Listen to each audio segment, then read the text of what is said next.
price, out of nowhere the price moves back. The back is disqualification. If that price moves back from 6 back to 5, it is a DQ. That is called a backtick. You do not want to see the price of the market, the indicative index, the indicative price. You don't want to see that moving back towards the line, period.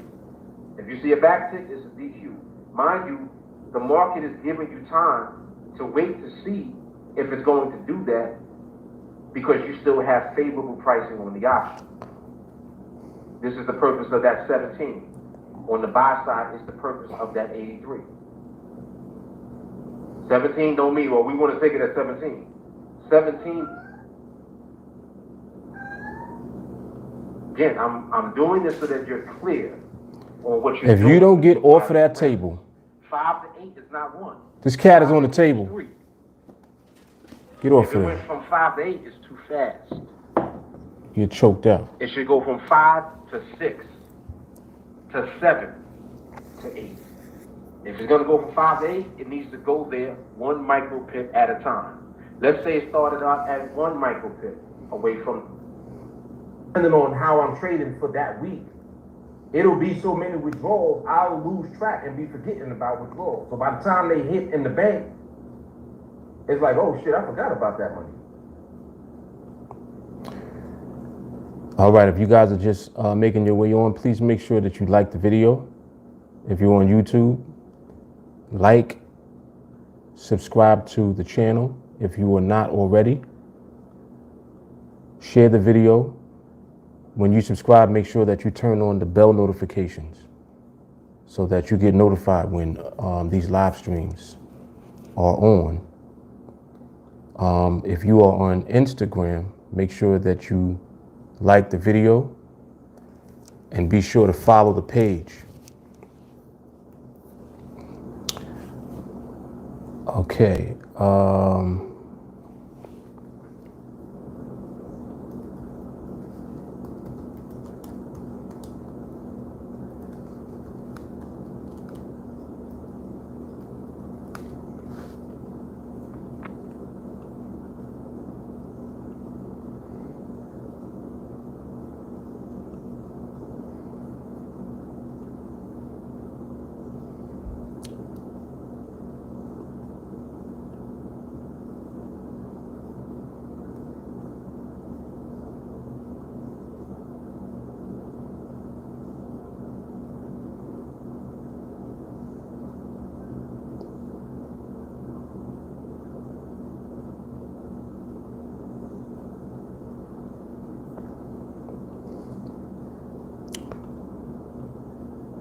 All right, so let me go ahead and finish getting this pushed out.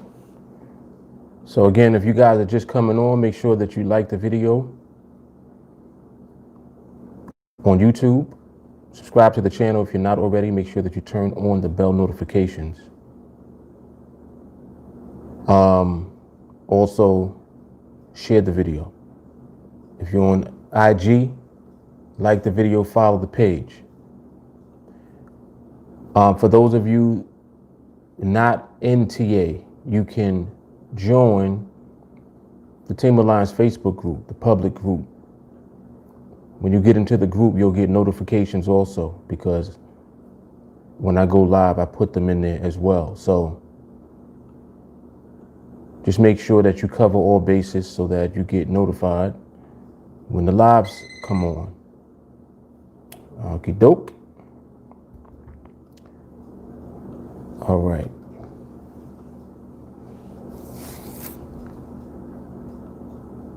And y'all bear with me as I finish pushing this out. And I don't know if that alarm is set properly, but I just heard it go off just now.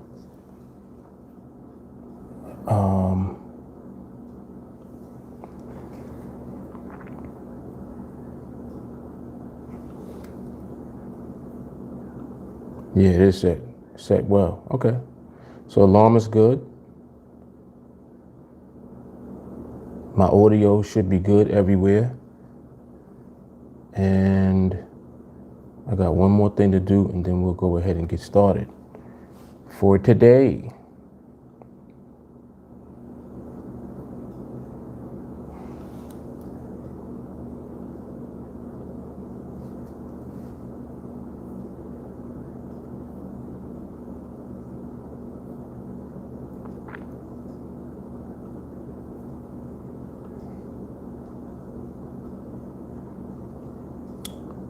All right.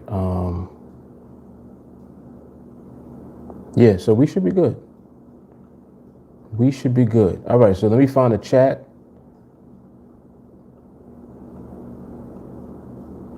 And then we'll go ahead and get busy.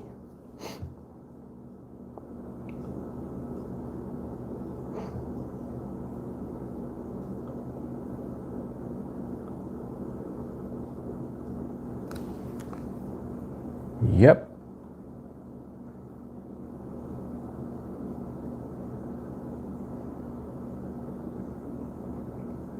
All right, so we good. Audio is good. Very good. All righty.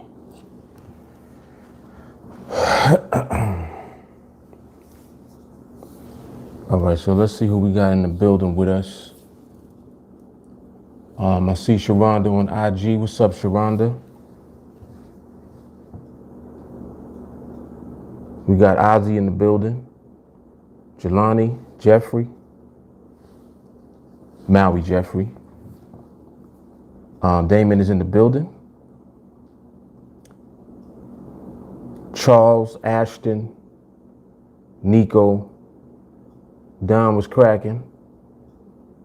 Melanie, Jay Cleasy. With the entrance and the exit.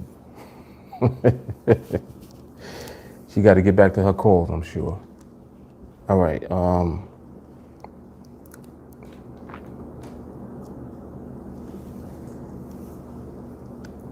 I don't know about this.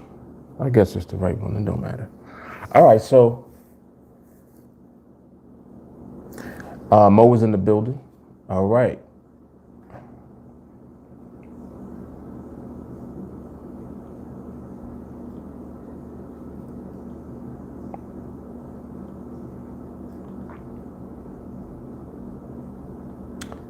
All right, so great topic today once again, and I hope everyone is doing well. Shout out to Lulu. Today's her birthday. Lulu just turned 21.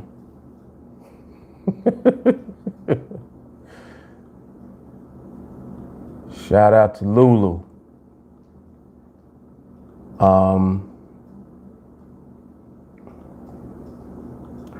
All right, so before I get into the topic, I thought I saw a question.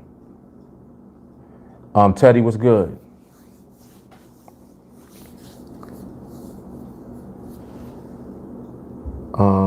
Oh, it was Damon. What was your biggest challenge going full-time as a trader? The biggest challenge was going full-time. I think that was the biggest, that was the hardest part, actually doing it. I often talk about my transition, at that time and what was kind of going on for me personally.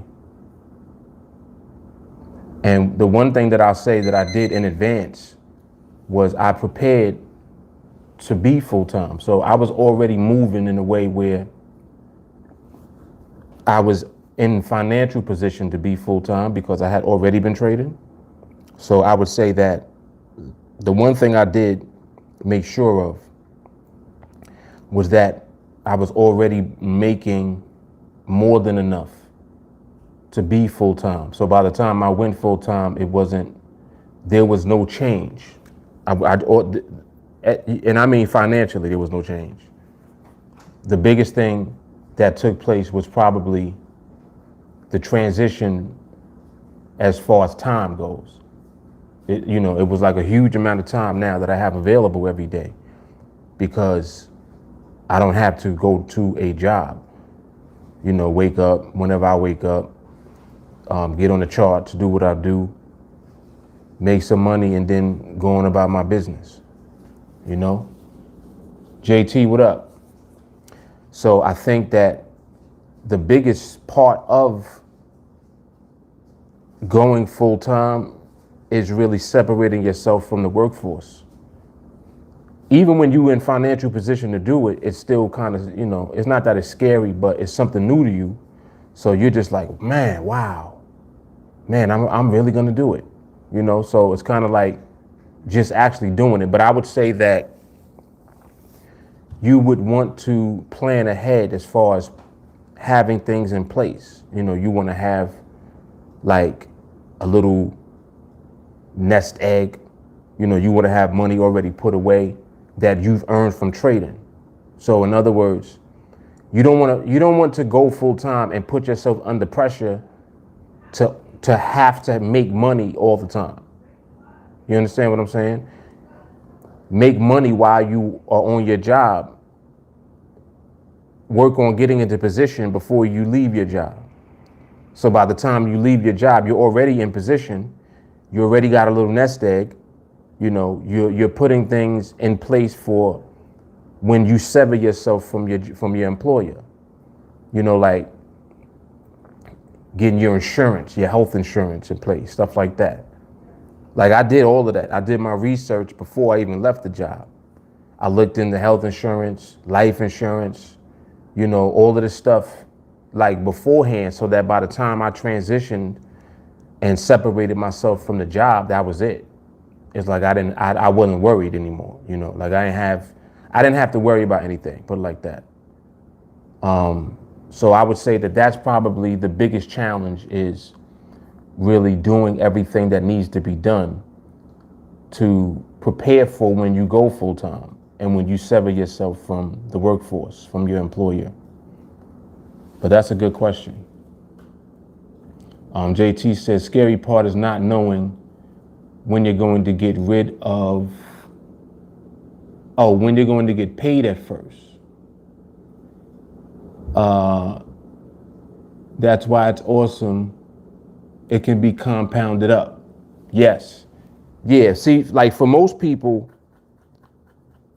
what they're afraid of is not knowing what the schedule for their income is. And this is just what comes along with being on your own. You're creating the schedule for when you get paid. This is why you'll see why I reiterate what I do as far as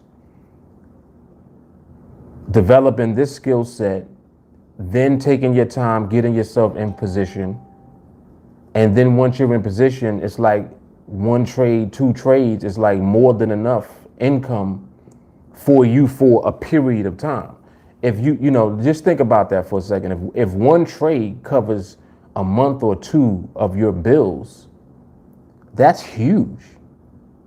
So it's like everything you do should be leading up to you being in that position where you can literally from one trade pay 2 months worth of bills. That's awesome, because it removes the pressure now. So now you don't feel that same pressure that you would feel if you didn't have the ability to do that. You know what I'm saying? Like, oh, I don't have a job. How am I pay these bills? You know that you're going to pay your bills because you have skill.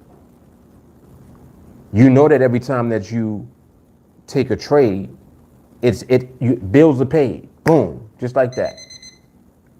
And that's why you want to be already in position where you're able to apply your skill set, because you want to be in position so that there's never pressure. You don't need unnecessary pressure. Creating unnecessary pressure is just unnecessary. Like, you don't have to do that. You can position yourself by taking your time and being consistent, right? Remaining plugged into training so that your repetition and your consistency becomes what you actually do in the market.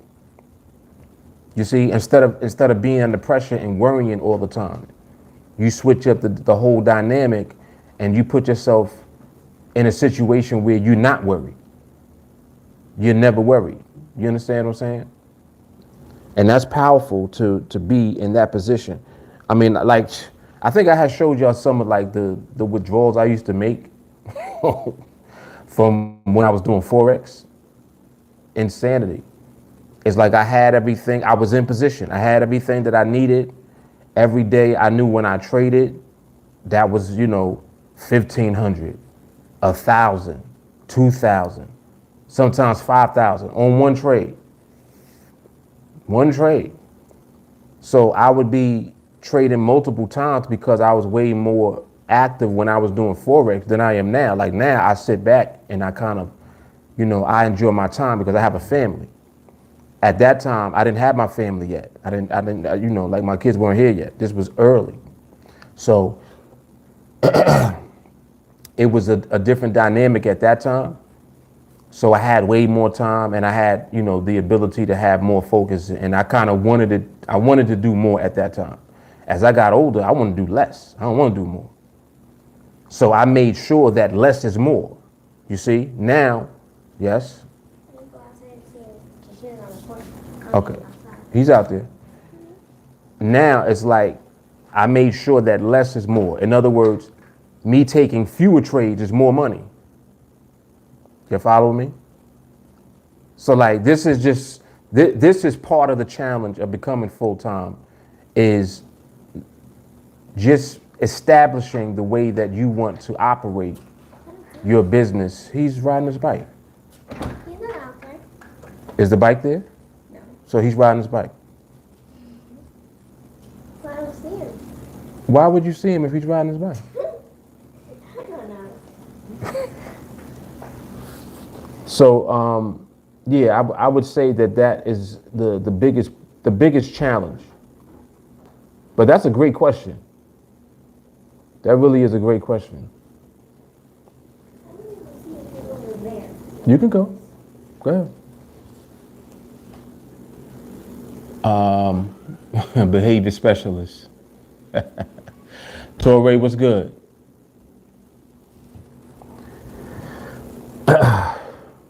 Yep, very good question.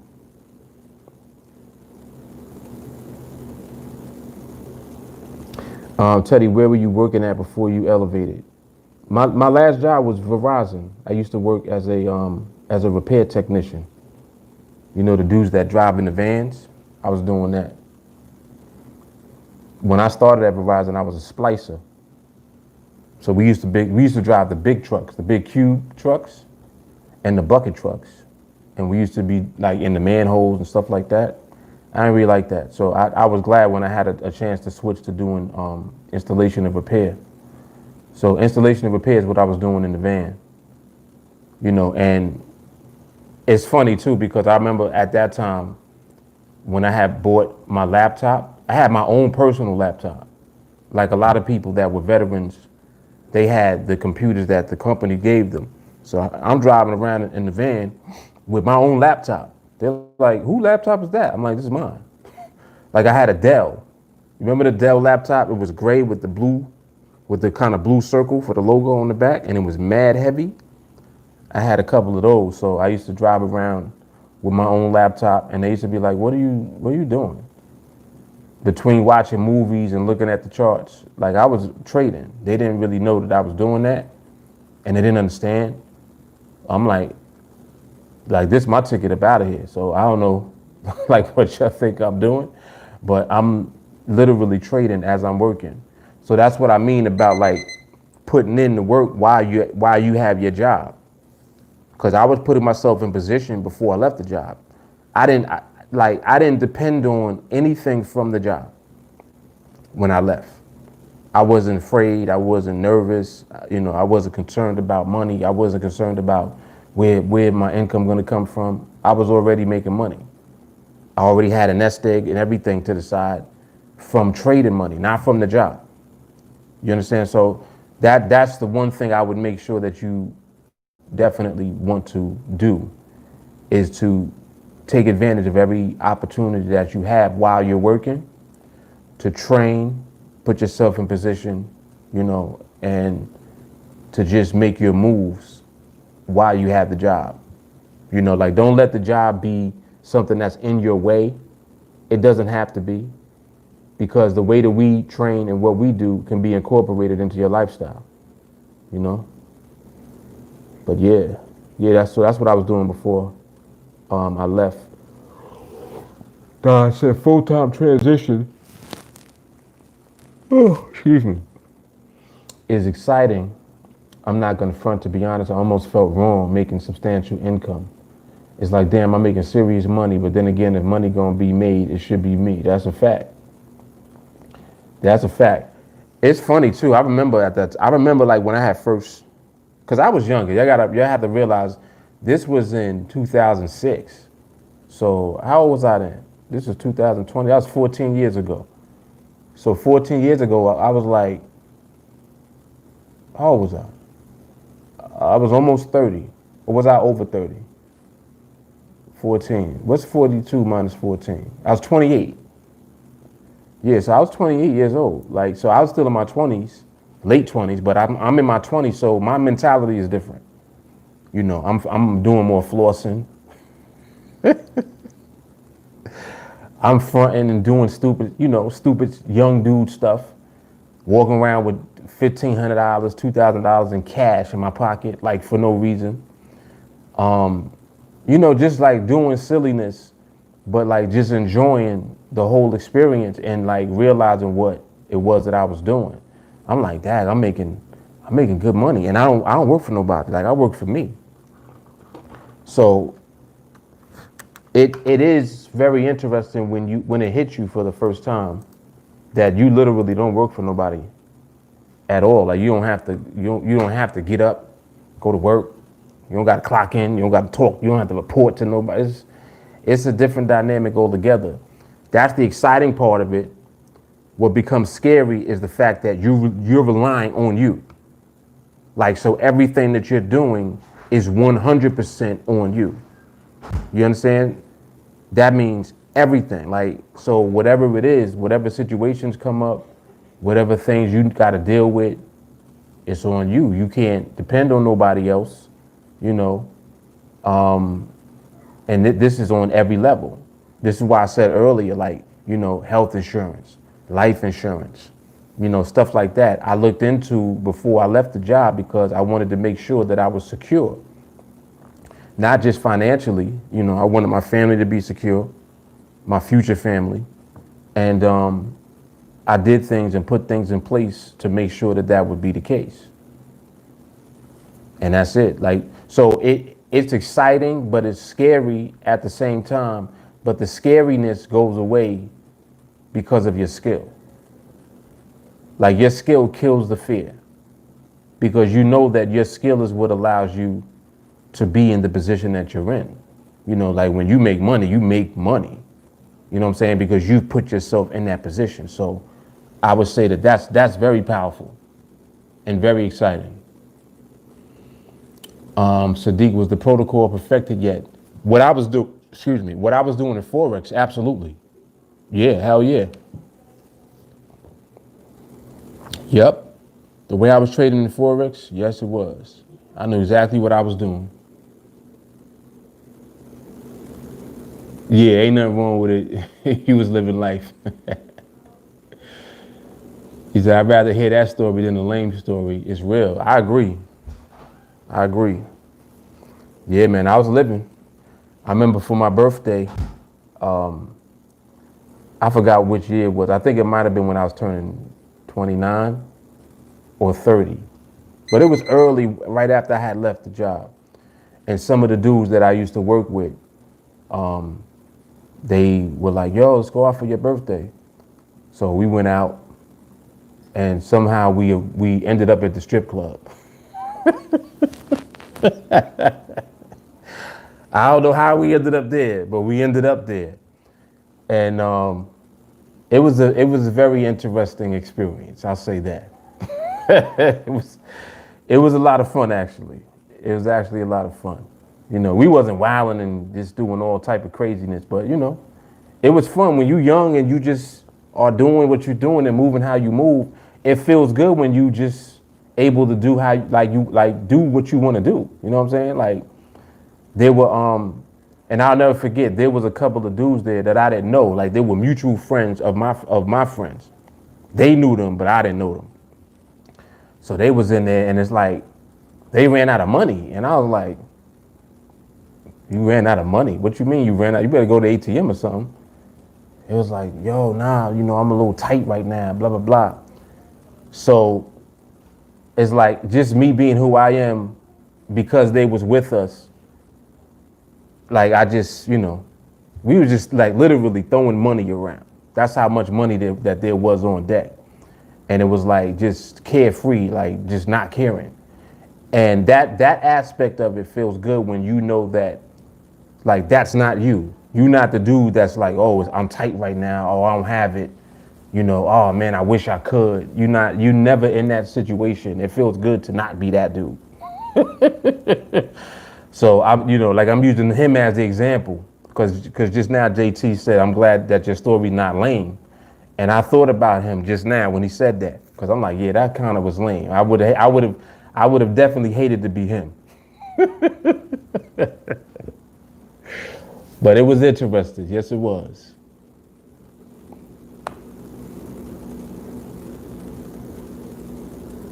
Yeah. Yep. Joel, what's good? Jamal in the building. 3 to 6 months of expenses put away. At least, I would say a year. Anthony Pandozzi, what's happening? Yes, and I definitely will pass on the birthday wishes to Lulu. She's getting ready to go out on the town, so she's getting ready. Don said that's why boss shift, you can't think employee mindset because you'll kid yourself to less trades. You can't make money, but professional money is big money. Yes. Because when you're a professional, the money is consistent. So that's why it's big money, because you're not limited in how many times you can repeat your professional, ability in the market. Like how many times you want to do it. You know what I'm saying? Like when there's no limitation on you, but you maintain your professional ability. In other words, you don't get beside yourself and just do reckless stuff, but you always approach everything that you're doing professionally. In other words, using your skill set and not being greedy. And what's crazy is that when you're not greedy, you make more money. Like literally, when you make an intentional effort not to be greedy and to overdo things, you make more. This is why I said less is more. So when you do less, you make more. When you do no recklessness, you definitely are going to make more, without a doubt. Jamal said, you should never keep a job because you have bills.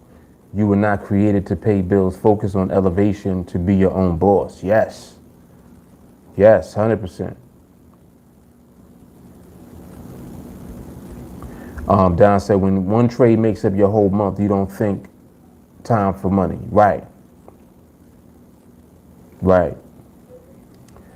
Teddy said, facts. You changed the game and created something genius, the blueprint on how to transition. 100%. That, like, it's so funny too, because I don't even think about this until y'all bring it up. And then I get reminded. I'm like, oh snap. I'm just remembering that I used to be many of you, like many of you have a job and you want to become free. That's what I did. That's exactly what I did. Like I had a job, I was in the workforce, and when I go back and I kind of just move through my story, you get to see how I transitioned and what I did. I made sure that my skill was in place at that time when it came to trading before I left the job. I made sure that I had money and a nest egg put to the side before I left the job. I made sure I did my research to find out what I would need when I left the job. You see what I'm saying? All of that is part of your transition from the workforce to being your own boss. That's what it's all about. So it's not just about the money part. It's about it's the totality of everything that you're doing.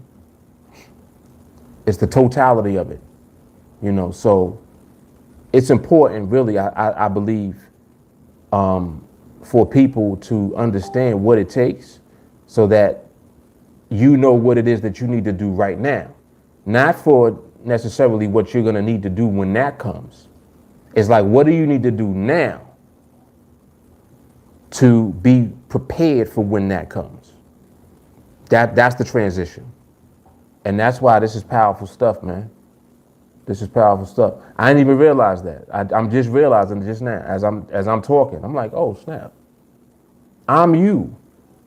That's what makes it different, because I know what it's like to be in the workforce, have a job, and want to become your own boss. I know what that's like. It's not like I always was my own boss. I wasn't. I used to work.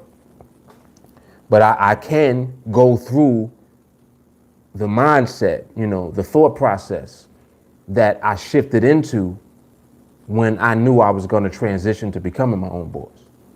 That right there is the key, I believe, because that's going to help you to understand what you need to do and how you need to think now before, you see, while you got your job.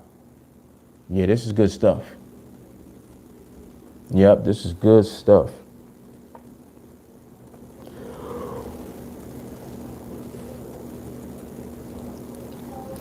Damon said, on top of working for nobody, you didn't have to worry about ducking bullets. That too. Yep, that too. Exactly. So it could have been a situation where, we laying people off, so we gotta lay you off. We sorry. It could have been one of those. What's funny is that when I was at Verizon, I had been laid off before. Early too, when I had first started. I think I started working there in 2000. I started working there in 2000. They laid us off in 2001 for 7 months. 7 months we were laid off. And just because of how I move, I had money saved up, so I wasn't worried about that. But I wasn't trading yet. I wasn't thinking about full-time trading at that time. It was too early. But I'm gonna tell you what the layoff did for me. And this is how sometimes things are a blessing in disguise. When I got laid off, I was like, they will never be able to do that to me again. This is what I said to myself. When I came back, because I had ended up coming back, they brought us back after that. Like we were in the union and it was all that type of stuff going on. So we ended up coming back. When I came back to that job, I said, listen, they never gonna be able to do that to me again. It's like I made up my mind right then and there. And that's when I started to shift. And come to think of it, I think that's the very beginning of when I started to shift my mind. I stopped thinking like this is gonna be a job I can have and I can rely on. And matter of fact, not only did I start thinking that way about that job, I started thinking that way about any job. I felt like I don't like the fact that they can lay you off just because, like, they don't even need a reason. Like, I forgot what the reason was that they made up at the time, but they were like, we got to get rid of about 10,000 of y'all. What? What are you talking about?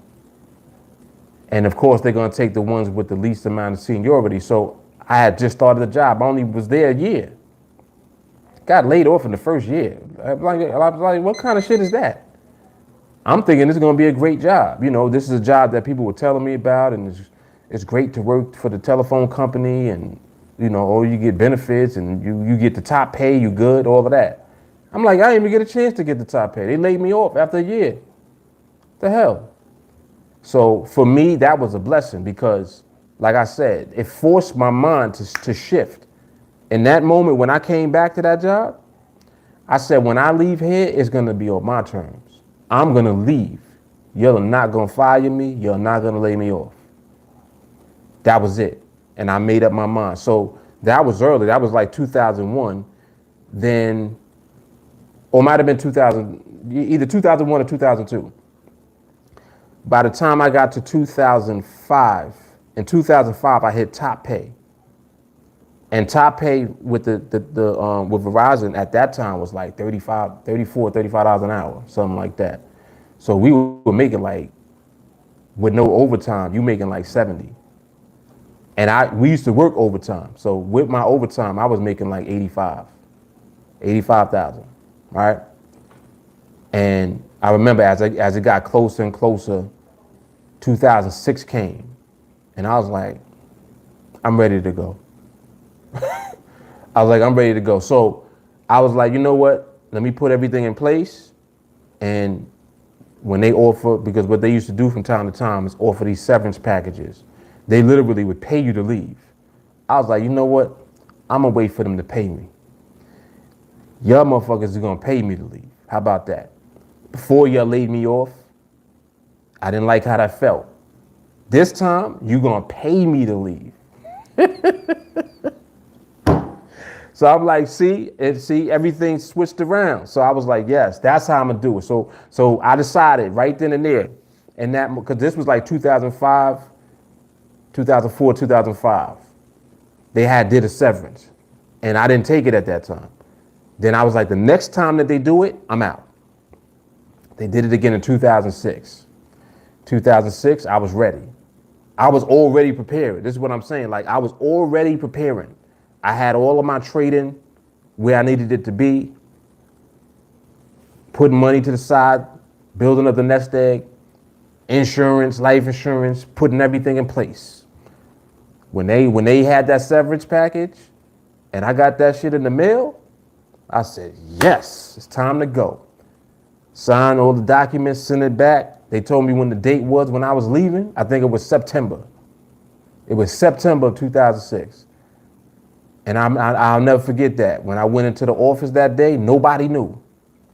Nobody knew because you were communicating just directly with the corporate office. So like people inside of your garage, they don't know unless you told them. And I ain't tell nobody. So I went there on the day, last day. I was like, yo, it's my last day. Just like that. I went to my supervisor, everybody. I was like, it's my last day, y'all. They was like, what? Yo, so it's crazy. It's crazy. So when I think back, like just to the whole experience of it, it was very interesting and it felt good, man. It felt good. I ain't gonna lie. It felt good because I felt like the feeling of not knowing if you're gonna be laid off, the feeling of not knowing if they want to downsize, like you don't know what might happen. I can't stand that feeling. I hate it. So I was like, y'all ain't gonna do that to me again. They already got me the first time. They got me the first time. And I was like, y'all will not get me again. So that was my mentality. That was my motivation. That's what led to me focusing so that I knew that trading can be something that I did for a living, full time. That was it. That was it, man. Yeah, but I appreciate these questions because y'all are helping me to bring back what my experiences were, and I don't know what y'all can take away from it, but this is what I went through, man. Yep, that's what I went through. Jamal, reality of working for yourself becomes a reality when you realize while you work for somebody else, you're the one that is still working. Indeed. And don't get me wrong, there's great jobs. Like there's excellent jobs out here. You know what I'm saying? Like if you able to make your way to a job with long-term opportunity, that type of thing, shoot, more power to you. More power to you. There's always going to be jobs. There will always be jobs, and they always going to need people to fill jobs. So, for some people that's their thing. But I don't like the idea of what happens when you're not the boss. No matter what, I don't care how good the job is. It's too many things outside of your control that can control your future at that job. I don't like that. You see, so and this is what I'm saying as far as like being cut from that cloth. I'm just cut from that cloth. Like everybody's not like that though. I would say the majority of people are probably not like that. Most people just want peace and a job. Like just let me do my 9 to 5 and go home. You know. But I don't like all of the stuff that comes along with you not being the boss. You're not in control. That means that if they want to, they could just be like, oh well, we're getting rid of your position. Get rid of my position? What that mean? We're not firing you. We're just doing away with your position. So what am I supposed to do? Oh, well, what we're going to do, we're going to help you find something else. Oh, so you are firing me. You see what I'm saying? Like they got all these cute ways of telling you that you fired. And I'm not saying this to try to scare anybody with a job. I'm just saying this is the type of stuff that they do. This is the type of stuff that goes on all the time. Sometimes they'll leave the responsibility on somebody too that you look up to, like your supervisor or, you know, whoever might be in charge of your department. They be the ones that come and tell you that, oh well, the company is downsizing, so, you know, but we're gonna give you 6 months severance and health insurance. They got to be the one to tell you that you fired. Well, there might be an opportunity for you to come back. Bullshit. Being laid off is a cute way of saying that you fired because you don't know if you're going to be able to come back. So like, this is what I'm saying. Like, it's too much of that. I never liked that. I just never liked it. So I just felt like no matter what, I got to figure out how to be my own boss. I got to figure something out. And for me, it was trading because I was already in the financial markets. Like I had already been in the financial markets even before this. Like before all of the stuff I'm telling you now with Verizon, I was already in the financial markets. I didn't know about Forex yet though. Forex wasn't on my radar until like 2004. So before that, I was trading options and stocks and stuff like that. When I was introduced to Forex, that was it. That was it. Like that first year was it for me. Boom. I figured it out. And I started going to work. I was like, this is going to be it for me. This. By the time 2006 came, a couple of years after I was even introduced to Forex, I was ready to go full-time being in Forex. So that goes to show you what happens when you just, you know, you have determination and you're diligent.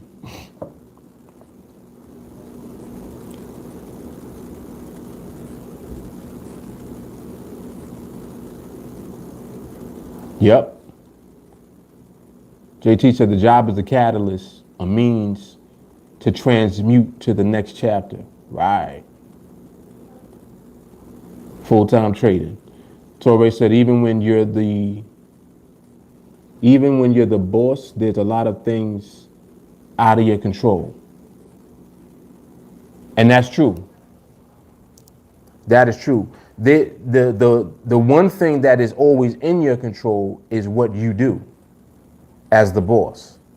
So like, for example, the way you react to situations. It's like this old, like being self-employed or being your own boss, you can expect there to always be something that goes on. It's always going to be something happening. But it's the way you deal with it that is always going to strengthen you as the boss. You know what I'm saying? So you being the boss means you can actually deal with it and get through. That's different than if you're not the boss and the boss is controlling everything going on with you because you work for him. You see what I'm saying? That's like the difference in the narrative.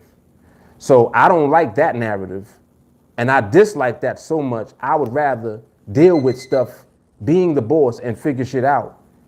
Even if I don't get it right, eventually I can figure something out because I'm determined to. You see what I'm saying? It's like my work ethic is going to make sure that I figure something out, no matter what. But I do understand what you're saying. Like there's just certain things beyond your control. Yeah, my pleasure, Rhonda. My pleasure, Sharonda. Is it ill? My story's ill, right?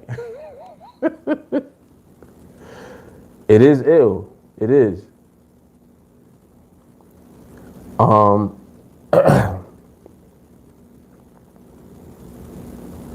Payleys, with Forex, did you focus on one market and waited like we do in training? I surely did. It was the pound. It was the GU. Yeah, I was trading the GU for years, man. Yep. The same reason I was trading the GU when I came to NADEX. Same reason.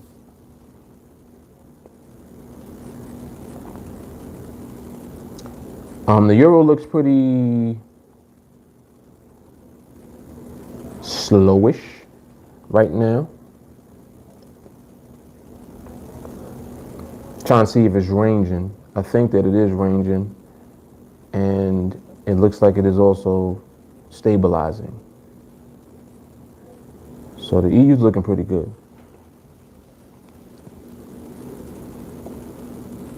100%. Torre said there's nothing like trading, period. You right about that one. You right about that one. That's why this is so much different than everything else. Like, because trading only requires your skill. You can write your own paycheck just with that. And if you can write your own paycheck, that means that you can control everything that's going on around you financially. And if you can control and maintain your finances, you're good to go. What can't you do?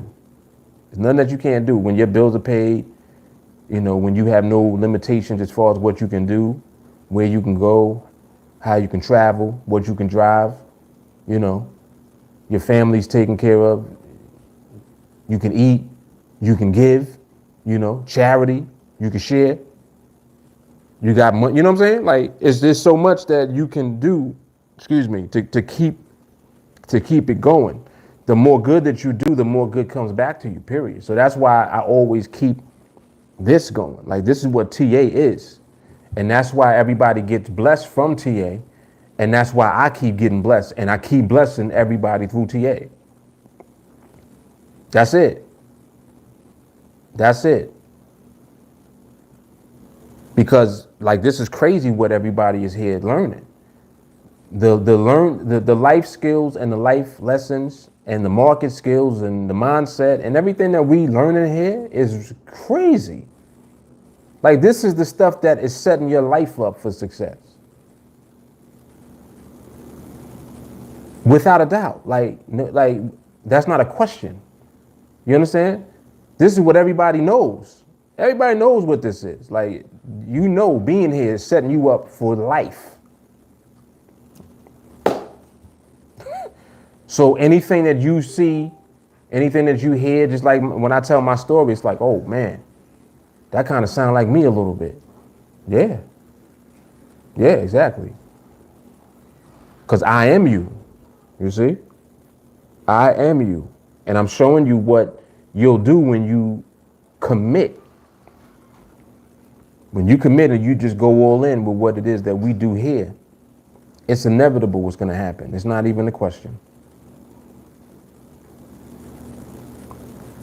Don says, sometimes I forget that people around me tight with money because of making money. You're really kind of distorted. Right. Yeah, because you don't know until they say something. You don't know, you know how you got like certain family members that be around. Oh, I can't do that because I don't have, I have no money for that. And you kind of be like, what you mean you don't have no money? Like, what does that mean? It's like you don't even understand what that means.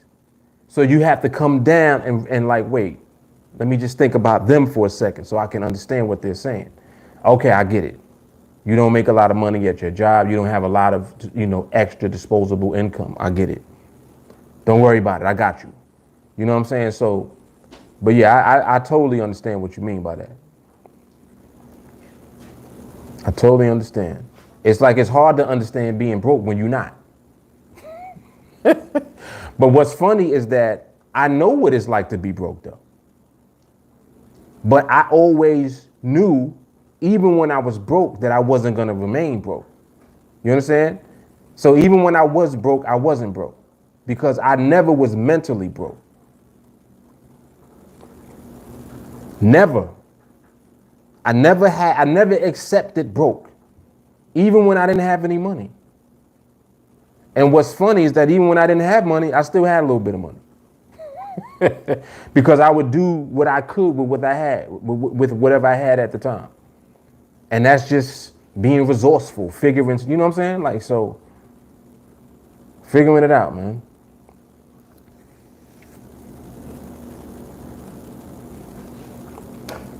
Sadiq said, who that in the chat always playing? Get to class. Shah, can you explain greedy? Example, what would be the limits? Greed is when you just doing too much, man. Greed is when you, put it like this, Shah. Greed is when you know that you're doing too much. That's what greedy is. When if you saying to yourself, I should stop, let me chill, and then you go and do it anyway, that's greedy. That's greedy. Yeah. He said whistle. Jewels all day. Micah, the TA live training recording is very valuable to me since I can't catch the actual training in progress. Thanks, Mark. Micah, it's a pleasure, man. It is a pleasure. Listen, people gonna be free by any means. There's plenty of people that can't attend live training, but they watch 301 and they have access to the replays. You're gonna get it. Even if that's what you do, even if that's all you do, you're gonna get it, man. You're gonna get it, period. Jelani, did you have any people, if any, that didn't believe in your vision to become your own boss? Hell yeah. When you accomplished that goal, what was their reaction, if there was any reaction? Listen, they still are dumbfounded now. They just bugging out now still, like, damn. And it's so funny because people will, like that's a good topic, Jelani. People will show you that they don't believe in you indirectly. You know what I'm talking about. They won't say it directly, but their behavior says it. Just their demeanor, everything. You know, if you're talking about something relevant to what you do, they'll change the subject. You know, oh, that's not for me. Oh, I couldn't do it. Mind you, I'm not telling you for it to be for you. You ask me what I do. All I'm doing is telling you what I'm doing, or telling you what I'm planning on doing. And I think that depending on who the person is, when people tell you that you can't do something, it's motivation to do it even more. Like, it's definitely like that for me. Definitely. I think I probably would have to give the credit for that to my mother, because my mom always, she gonna believe regardless in me. Like, just period. Just like throughout my entire, it didn't matter what it was. I'll go to her, I'll be like, Mom, what you think about this? Blah, blah, blah. I want to try this. Do it. She'd be like, do it. Now, mind you, when I talk to other people, they're like, nah, why you want to do that? Nah, don't do that. You know, scary. Just scared of everything. People that don't believe in your vision and in what you're doing are the same ones that when you do it, they ain't gonna know what to really say to you at the time. Like, later on, after you do it, they don't even know how to deal with you, because you did what was impossible to them. So you represent the person that did the impossible. You understand what I'm saying? You don't represent really much else for them, because they don't believe that they can do it, which is the same reason that they didn't believe that you could do it. You're following me, right? See, so their disbelief is really them pushing off their insecurity on you. when you telling, if you sharing what you want to do with somebody, and they don't just, give you some type of positive feedback or reaction, it's because they're insecure. I got people that told me, yeah, I want to start such and such business. I want to start a cleaning business. I think I'm gonna start cleaning, doing office buildings. I can get these contracts to do cleaning for them. Word? I remember there was a friend of mine, he was in North Carolina, and he told me he wanted to do that. I said, do it. Yeah, hell yeah.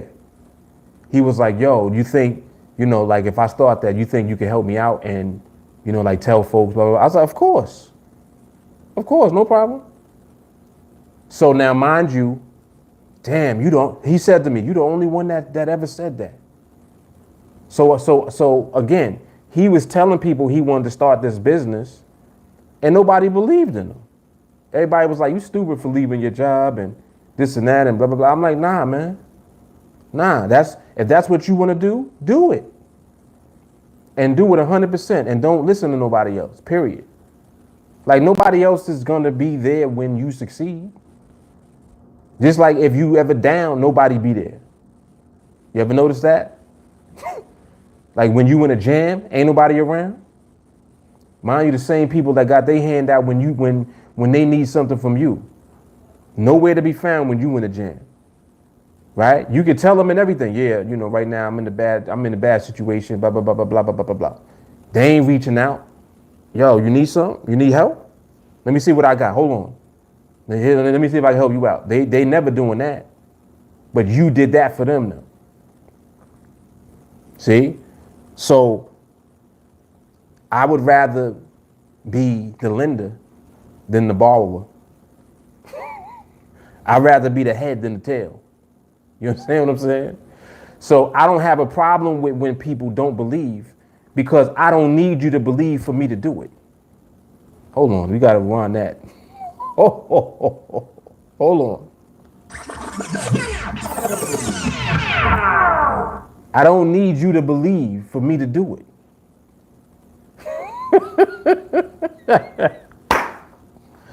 That's the Don DeMarco right there, man. Shit. Don DeMarco. Man, oh man. Don DeMarco. This is for somebody today. Man. That's it. JT said our strength is within, 100%.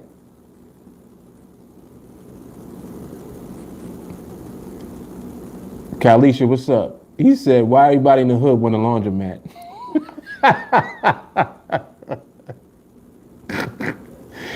Yo, that's funny, man. You know why that's funny to me? Because when I was young, I wanted one too. I wanted a chain. I wanted a chain of laundromats. I ain't gonna lie. Yes, right. What we reveal goes outward. Exactly. Exactly. Yep. Yeah, this is good, man. You're asking some good stuff. You're asking some good stuff, man. You're digging the jewels out. But yo, for real, like that, like what Jelani was just asking about.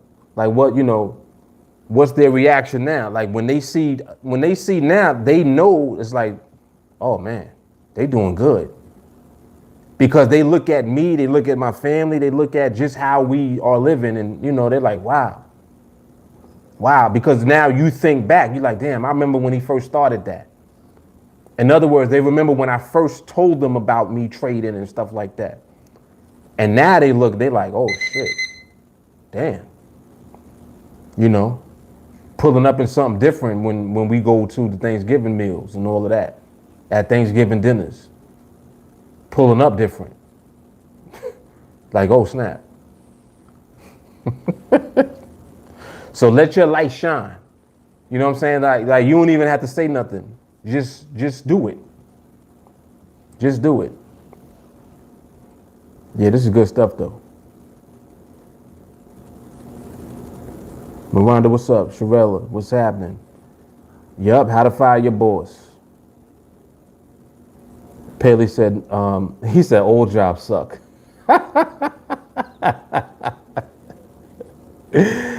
Yo, crazy.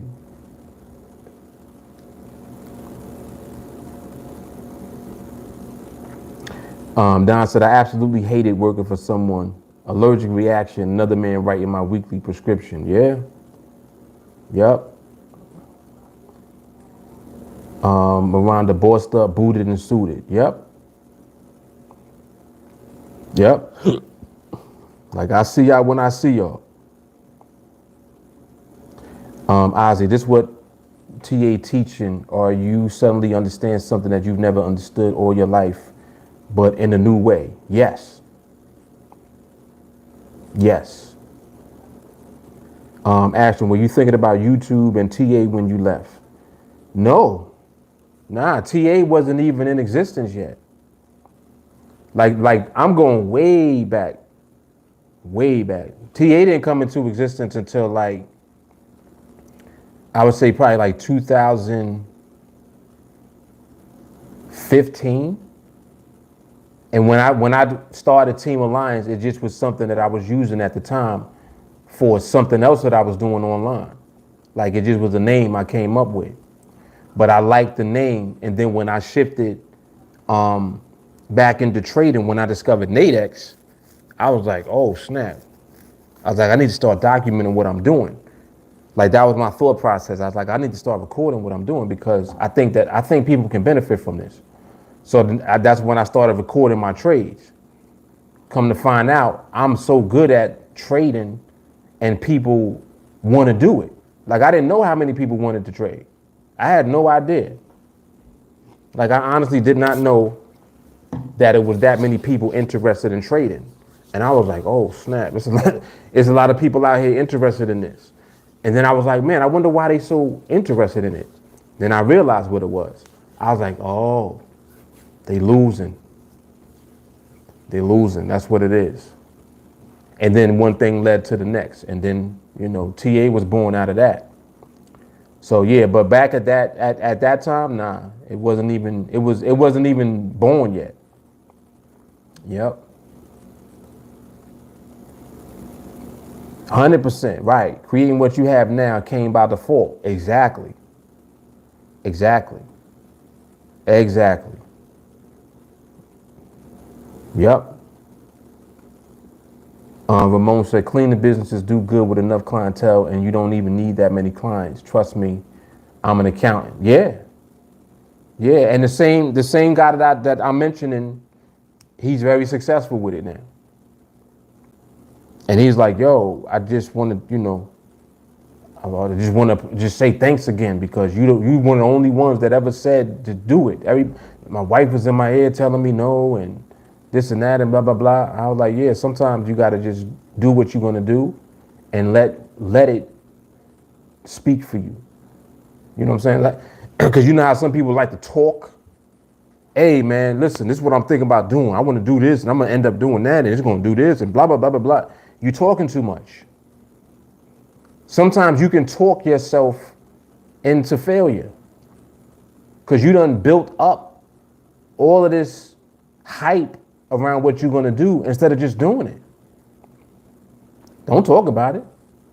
Don't say nothing. Don't even tell nobody. Just do it.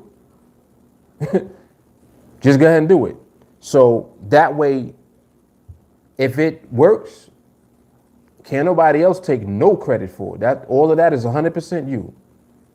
The same way that when things don't work out, there's nobody to blame aside from yourself.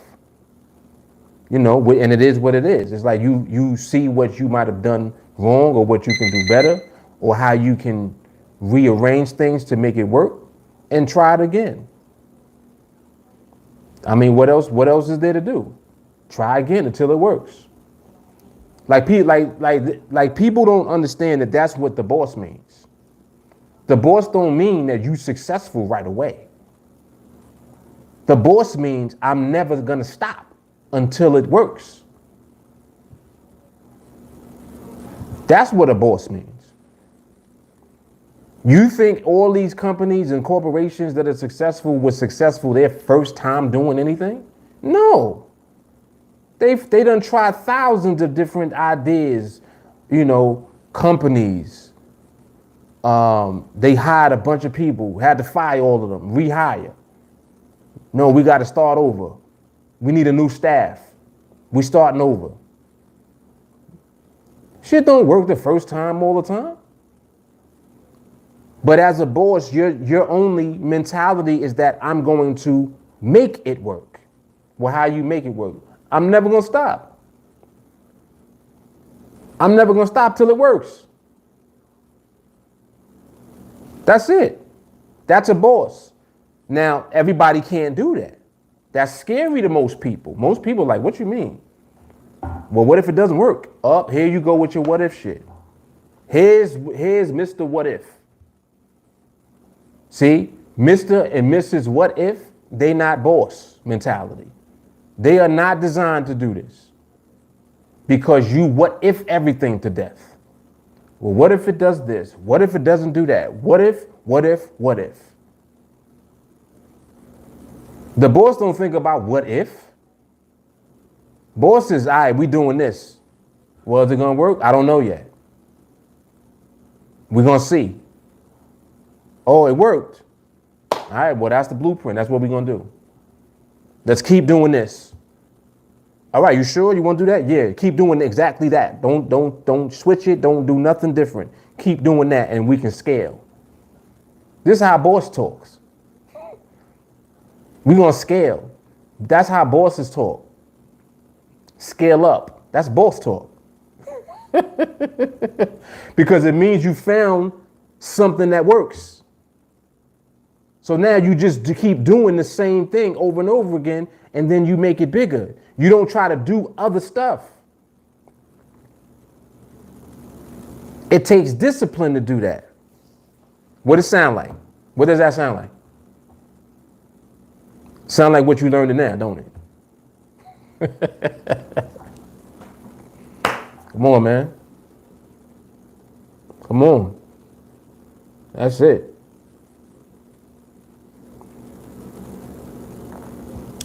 And more preaching today. Shy, I started a business when I was young. My family just dropped me and said it will never work, but I kept going. I worked really hard with my wife, but unfortunately the business just never made enough to continue after 2 to 3 years. Sometimes believing is not enough. And Shy, listen, everything I've tried didn't always work. It's going right back to what I just said a moment ago. You keep going until it works.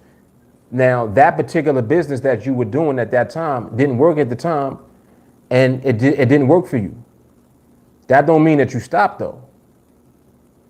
You understand? It just means that you got to try again. Maybe a different business, right? Try again. That's it. So it's not that believing is going to make everything happen. Believing in yourself makes everything happen. So that means even if you try something and it don't work, you don't stop believing in yourself. You just don't stop believing. Period. Don't stop believing. Now I want to hear that song. Jamal said there are always two kinds of people and both of them wait. One waits for you to succeed and will continue to encourage you. The other waits for you to fail. The failures disappoint them. Indeed. Don says some people too busy worried about another man's plate and their food going to get cold. Indeed. Jamal said move in stealth mode. Right. Quiet. Move quiet. Move in silence. You don't gotta say nothing.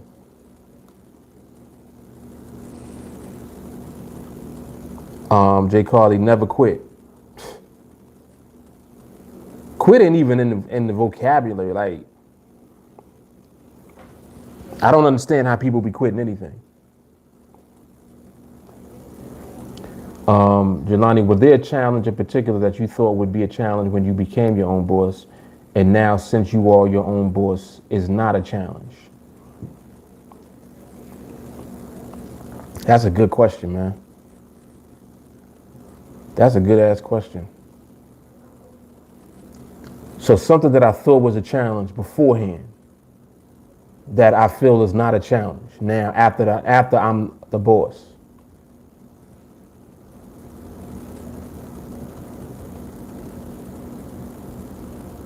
I can't think of anything specifically. I think I thought that everything would be challenging.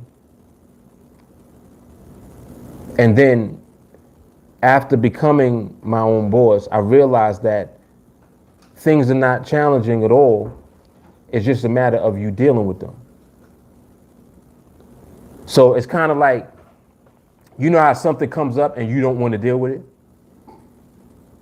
So the challenge is always being ready to deal with it right now. Instead of waiting, procrastinating, letting it, hang around and hover around. Instead of doing that, fix it now.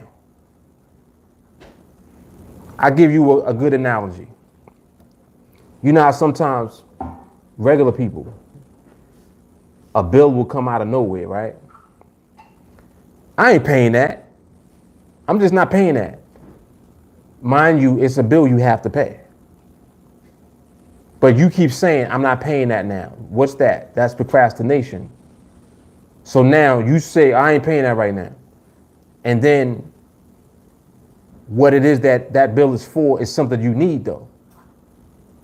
That's like somebody saying they ain't gonna pay their internet bill today. Just imagine that. I'm not paying that. Nah, that's too much. I ain't paying that right now. They're gonna have to wait.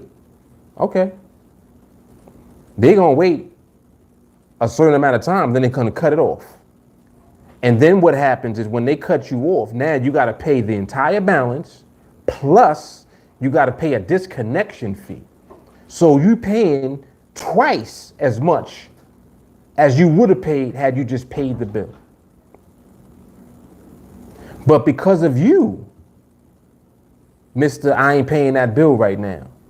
Now you got to pay twice as much later for the internet that you need. So that's a good analogy for me to use, because I would say that I felt like everything would be challenging. And then afterwards, I realized that nothing is challenging when you just deal with it now. Does that make sense? So it's like if you address it now and you deal with it right now, it's not challenging. And I didn't know that until after I became my own boss. So I would say that that's it. That's a good question, though. That's good. Jay Carly said, I'm trying this hardest bitch on the planet.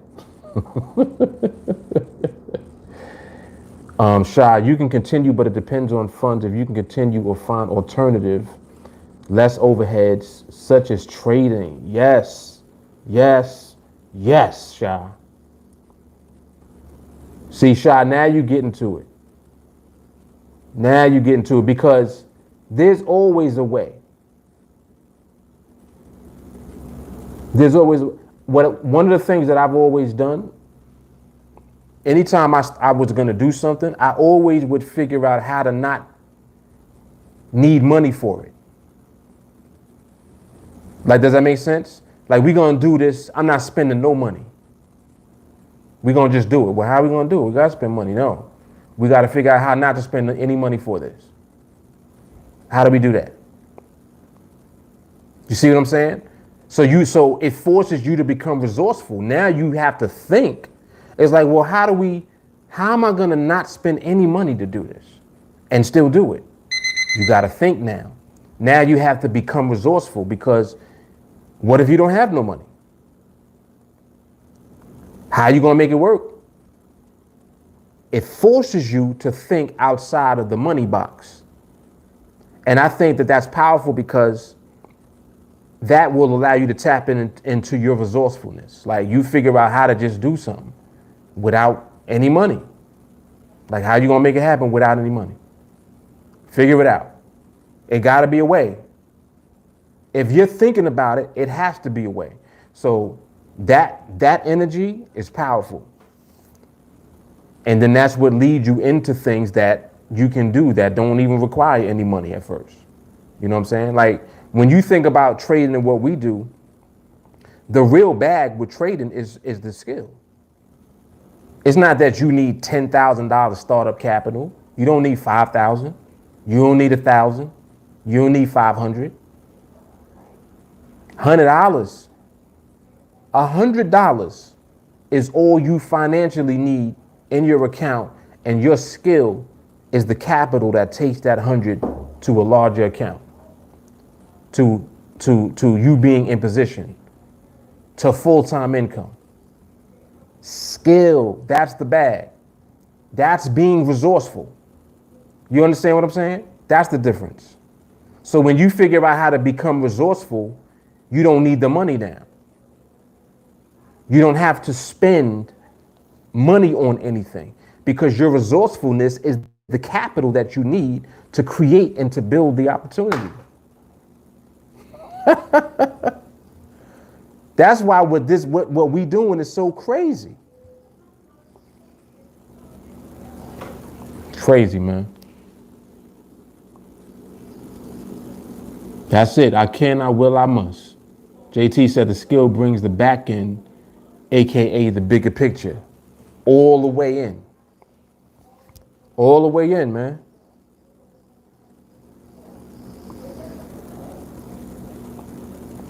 Paul said, not if, just when. Right. Ramon, Mark hitting it on the head. Boss makes things happen. No excuses. Right. If it fails, the only person that they can blame is themselves for not catching what was wrong earlier. Yes. He says sometimes it doesn't work for you if you're not passionate about working the business. Ooh, we getting to it now. Other times it will be outside circumstances that might force you to step back, but you'll learn a lot from those. Right. Right. Very good, Ramon. That's hard. Jay Carly, if you want to succeed, you'll find a way. You'll sacrifice everything. You'll move to a studio apartment, sleep on someone's couch. Listen, most people are soft. Come on, Jay.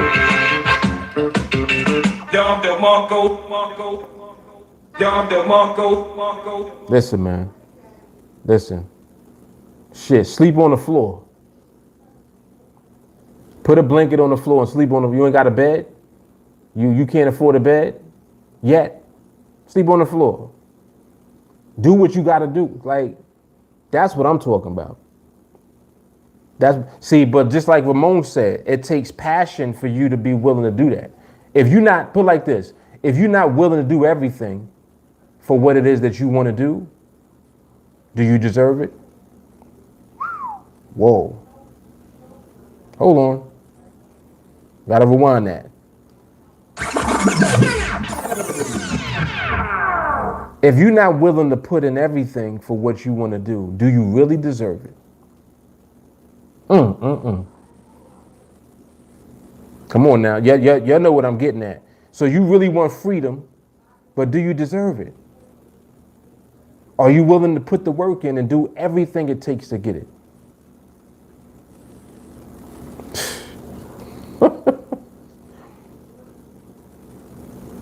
Got another one.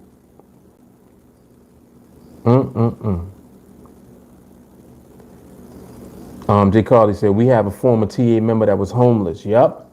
Now he's a giant motivational speaker, buys cars for people. If he gave up, where would he be now? Yep.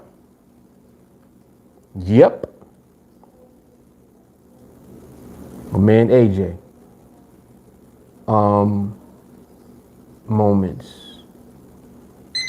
Because if people better learn that you can live on ramen noodles and crackers. All facts. All facts.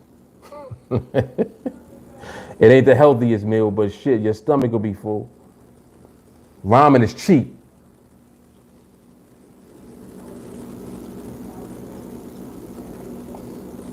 JT said sleep on the floor. He said, wait a minute now. TA is designed to do this with peace in mind. He said, just put the 100 in and chill. But I tell you what, if I had to do that, knowing what I'm putting my work in for, I would do it. It's just like, put like this. You got $500. Your last 500. You don't have a bed. You get the bed, or do you sleep on the floor and keep that 500 in the stash? Take 100 from that, start your trading business, and put yourself in position at the foundation. Or go ahead and buy your $500 bed, and then put this off. Like, nah, I get to it later. You know what I'm saying? Like that type of thinking. That's where I was going with the floor. I'm just saying, like, whatever it takes to get to where you need to be is what you should do, period. And that's the difference between the boss mentality and everybody else. Because that's what a boss thinks, like, that's how a boss thinks, and that's what a boss does. They do whatever it takes. Yep.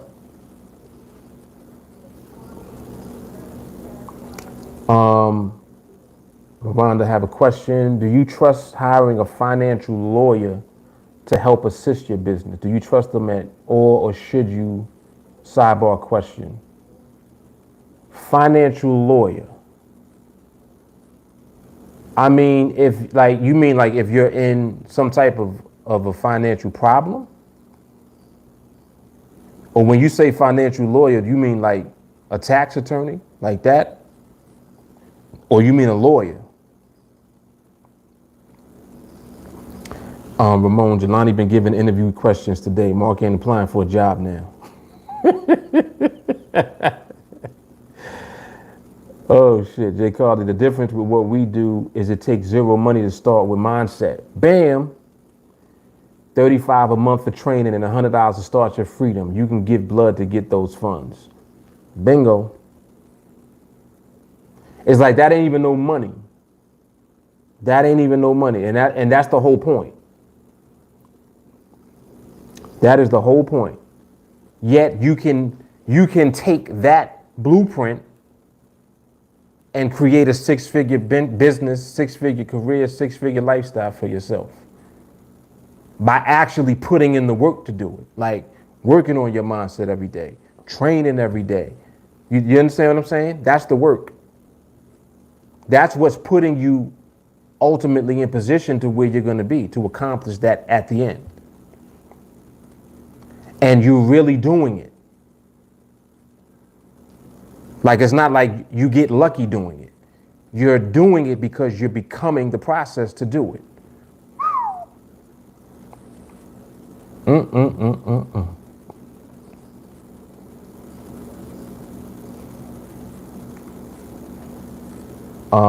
Peleus, why was Forex a challenge to you at the beginning? Since people are asking questions, might as well throw one in.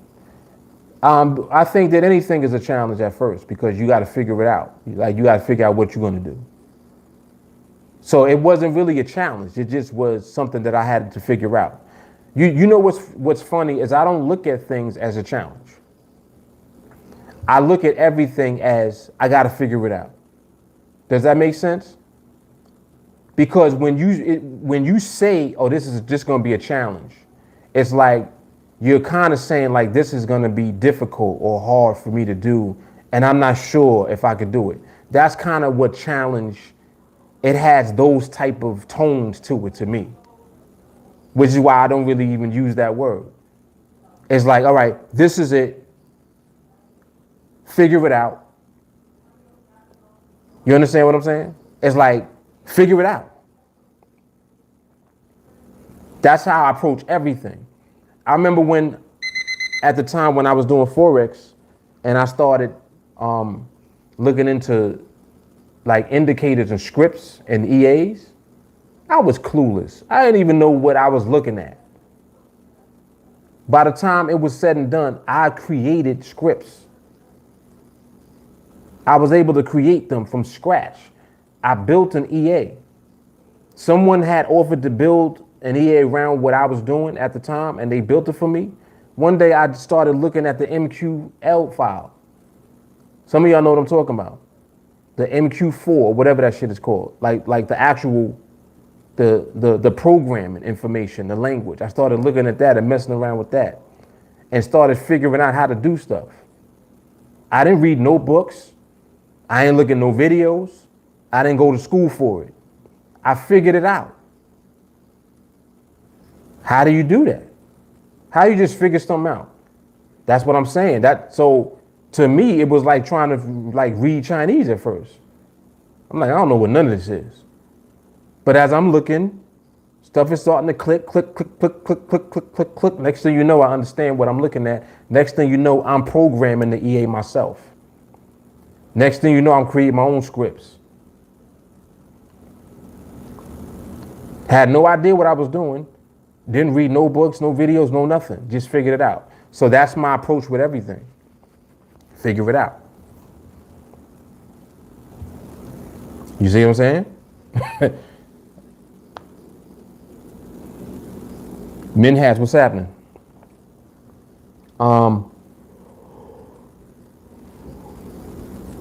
Shah said, agree. If you stop believing in yourself, then how can anyone believe in you? So I kept going, did many other businesses, but trading is the best.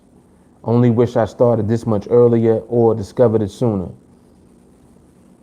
And my answer to that last part is that some people will never discover TA. Think about them. Think about them. I feel bad for them.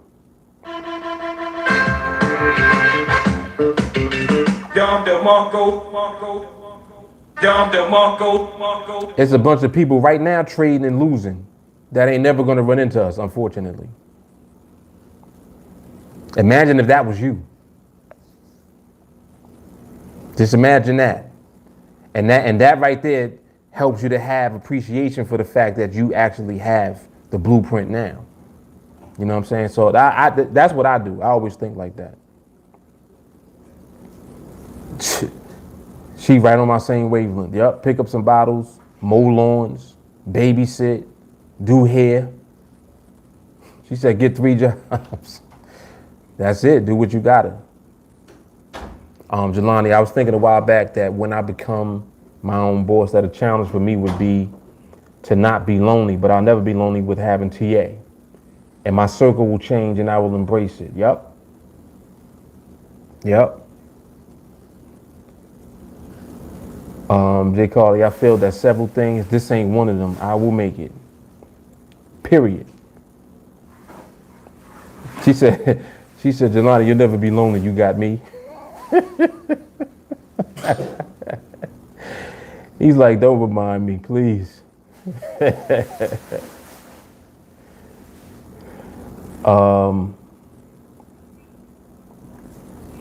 J. Carter said there were hard times where I had to borrow $35 for my training.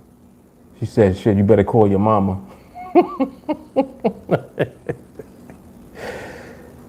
Stupid, Don. Passion is the key word because passion trumps common sense. Common people don't understand. Indeed. Shani said, if you risk nothing, you risk everything.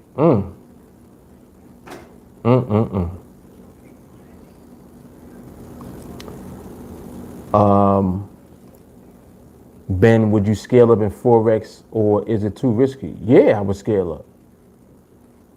Absolutely. But Ben, the key to that is having a process that works. If your process works and is effective, you should scale up 100%. Absolutely. Minhas, you never had a trading mentor? No. Nope. And I talk about that from time to time. The fact that I never had one. Funny thing is I became one. And mind you, I did not mean to do it. I didn't sit down, hey, I'm gonna be a mentor. I never said that. I never thought it. But people have told me that that's what I represent for them. So, who am I to say no, I ain't doing that when I am doing it? You see, like I'm doing it, but not with the intention of that being what I'm doing. It's just like osmosis. It's like it just happened organically.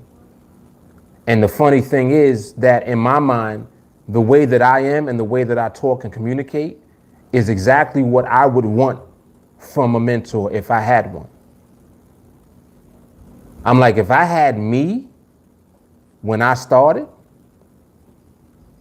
crazy. I do think about that from sometimes. And I'm like, man, if I had me,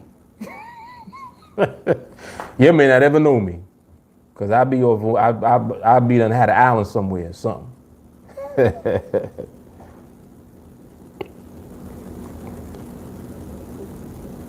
And when you hear the rewind, think of girl flex. Y'all are crazy. Ramon, we be with you doing the challenge, Jelani. Never mind, I'll do more research on that matter. Rhonda, what you talking about? I don't ever be like, oh, this is gonna be hard. I'm like, how can I get through this situation? Right. Yup. Jay Carter, you sit down and go to work, you pop tiny bubbles with a toothpick until you figure out how to prevent bubbles in the first place.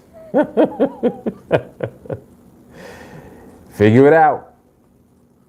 And look at what you're doing now, Jay Carly. Perfect example.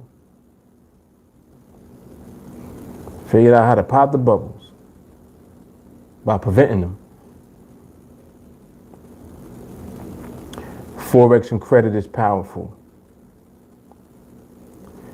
I would definitely say that Forex and having a process to that works is the most powerful thing that you can be doing, period.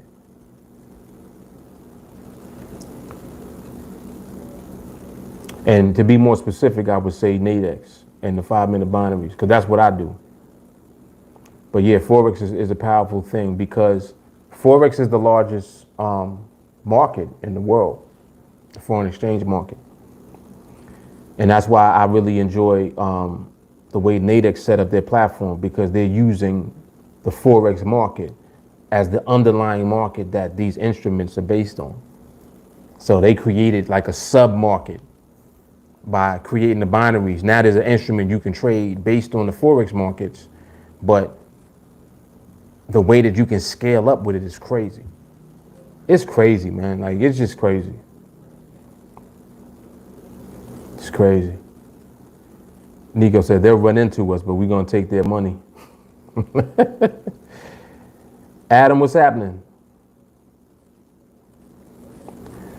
Jay Carly, Mark wears many hats, so it's no coincidence that he has so many hats. Stupid. Ben, scaling in Forex, would it not be risky due to bigger stop size? Or if you have no stop? I would say not having a stop is risky. Having a bigger stop size is not necessarily riskier, because your money management should be built into your stop. So in other words, you can have a 300 pip stop loss and your target can be 300 pips. So you got a 1-to-1 trade. I'm just using this as an example. You got a 1-to-1 trade, but that 300 pips represents 5% risk. You understand what I'm saying? It's with Forex, it's in how you do your money management. I did a live stream on Forex money management because somebody was asking about it at the time. It was really good too, because I went into detail on how I used to use money management when I used to build in my stops, like building the risk into the stop loss. And yeah, it's really a matter of figuring it out. Really is. I think in the future, I'll probably do some type of course. Not even a course. Why am I saying that word? Certain words I despise. I hate course. I will do some type of educational content to help people trade in Forex, because I find that even in Forex, people be losing a lot because they just have bad money management, and they probably just don't have a good process that they're using to trade with. You know, their timing be all off. Like, it's a lot that goes into it. It's so big though. It's so vast. Like, but I do want to give specific, basic education that will help you with your money management. Like, just help you to manage your account and your trades better, so that you don't got to worry about trades when you place trades. Like, sometimes people, they put terrible risk on one trade. Like, you shouldn't have 20% risk of your account on one trade. You shouldn't do that. I would rather you take 4 trades to build up to 20% risk of your account. You risk 5% on each one. That way, you know, say 1 don't work, but 3 do. The one that doesn't work represents 5% risk, but if you did 2-to-1 trades, then the 3 that did work, you end up making, what I said, 3-to-1? No, I said 2-to-1. So if you get 2-to-1 on 3 and then you lose 1, that's the equivalent of you making, let's say on 1 you make 10, so 30 minus 5. So just use this as an example. You take 4 trades, all 5% risk, and all of them are 2-to-1 risk reward. So you'll make twice as much as you're risking. 3 work, 1 don't work. How much did you net? That's 25%. Because the 3 that you profited on, you got 10%, and the 1 that you lost 5. So that's 30 minus 5, which is 25. So on that 20% total risk, you end up making 25% profit. You see what I'm saying? Like, that's how you balance out your risk and your money management. You have to approach your trading that way.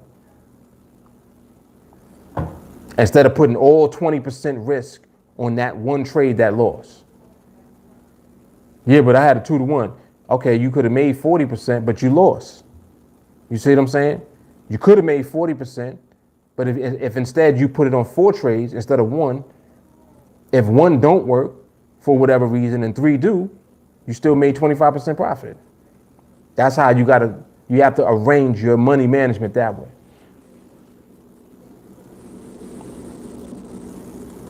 Have you traded on an offshore binary option broker? No.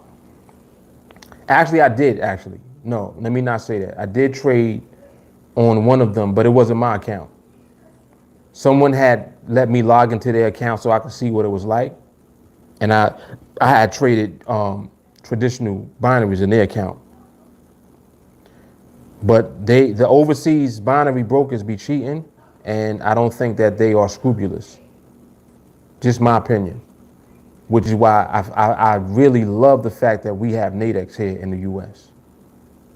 You know, a legitimate company doing good business, great business model, no issues with money. You know, you make a withdrawal, you get your money. No problems. You get a 1099, it's legit. 100%.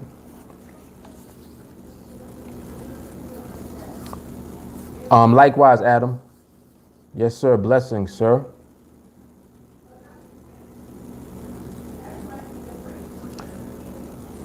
Oh, you was talking about the financial lawyers. Yeah, and I'm still not sure what you mean specifically when you say that. Like for what purpose though? You mean like to help you to set up the structure legally for your account? Like what you need help, what you looking for?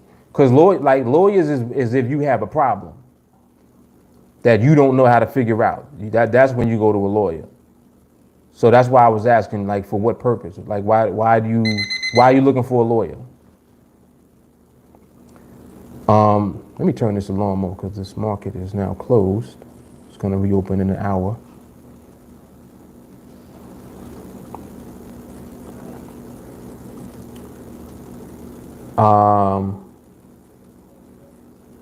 Payless, in Forex, did you have to stay in the market for days? Because I feel like the market barely moves daily. No, I used to swing trade. And probably, I think I was doing more intermediate term trades. I learned how to develop the right timing. I would wait for the market to behave. It's so funny because I really did always understand market behavior. Like, that's not new to me. But I would figure out how to determine the right timing of moves. What I mean is this. Sometimes the market is going to hit a target, but it ain't gonna hit that target before it does something else first. So in other words, before it goes to a certain point, it makes another move first. So it's like anticipating the first move it makes before it goes to that target. Let it do that, and after that is over, then you take the trade with the correct timing that goes to the target without hitting the stop loss. That would be the most relevant place to have a stop loss during the time. I figured out how to do that by looking at the way that the market was moving. You know, just putting all the pieces together. So again, you gotta figure it out. Yeah, with high leverage you can't manage well, that's right. Too much risk going forward because of a small stop loss. Yeah, you have to do your percentages right. If you know that you're never going to risk more than 5% on one trade, your stop loss can be however big it is. It doesn't matter. You just have to do your money management in a way where it doesn't represent more than 5% of the account on that one trade. You can even use smaller risk than that. You can use 2%, 3%. You know, you just got to figure it out. Ben said, I have a problem with stocks because most trades eventually work. Ben, you literally just said what I just was describing as far as the timing. And yeah, targets always get hit at some point, but it's like the market ain't gonna hit that now. So it's like waiting for the market to do whatever it's doing first.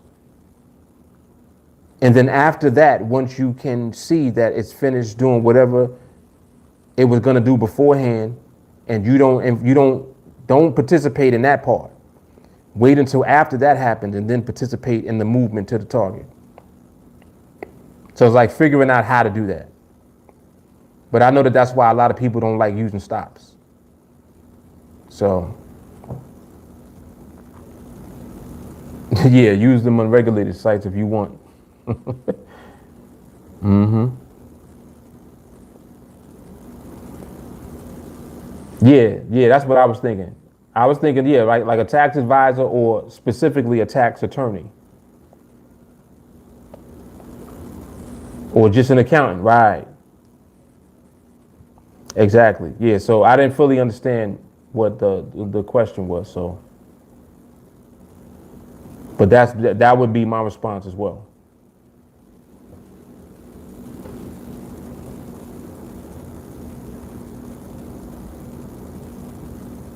Don said, yeah, that makes that market transition timing is key. Those are the nuances I had to figure out. Right. See, observation is required in Forex too. If you just trade in straight Forex, the same rules apply. Like the same thing that we do with the binaries. We observe the market before we do anything. We wait until the market becomes stable before we engage at all. You know, so it's similar to what you would need to do in Forex. You got to wait. You got to observe. Ben said, I day trade Forex, started with 1,800, took it to 11,000, but took me 6 months and had no stop. A little dangerous, Ben. But if that works for you, I would just say just maintain what you're used to doing, because it's difficult to scale up when you don't have a stop loss. It's very hard to do that. I mean, you need cojones to do that because you know what your drawdowns look like. So Ben, let me ask you this. What does a typical drawdown look like in your account? The worst one. What's the worst drawdown that you've had thus far? And that'll give me an idea.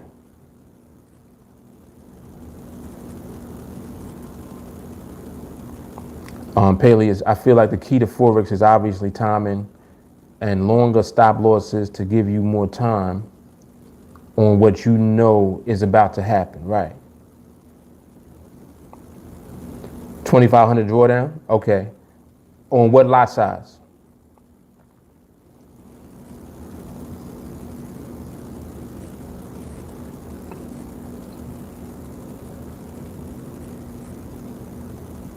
Four standard lots?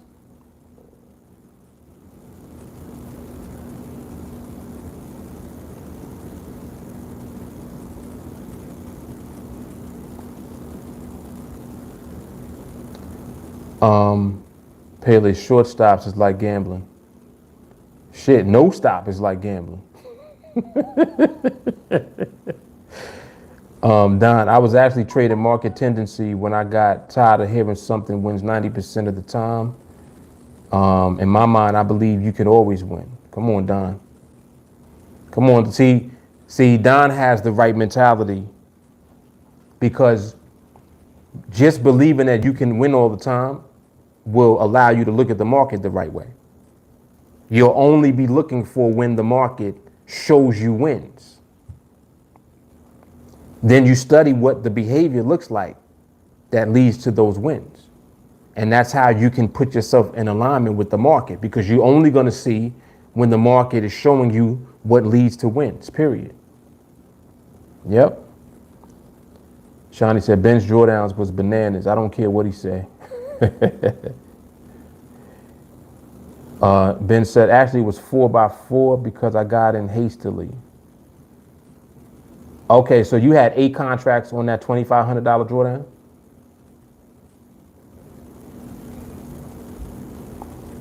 Shawnee said trading with no stop loss is not trading. I can't agree with that more. 16. Oh, so you had 16 contracts on $2,500 drawdown. That's a lot, man. And it sounded like you was trying to like martingale a little bit. I don't know if that's what you were doing, but it sounded like you kept trying to catch the move, so you were throwing more contracts, more lots in during the trade. Like you were already down, then you threw in more to try to average back in. Very dangerous. Yeah, it's dangerous, but at the same time, if that's what you normally you don't do that. All right, so first off, don't ever do that again.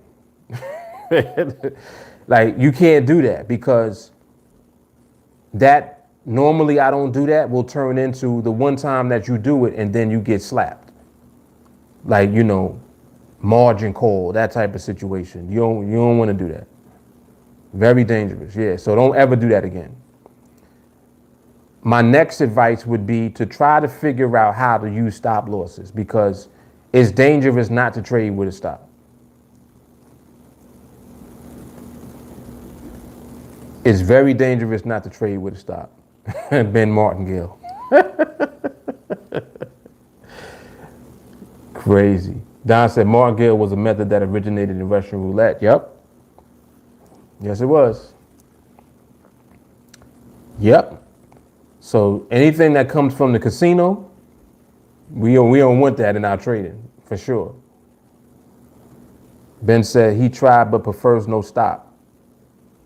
I mean, I don't know what to tell you, man, because what happens when you get into a trade that goes against you and you don't want to be in the trade no more? Are you going to average in again?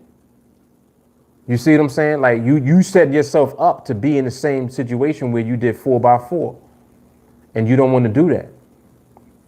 So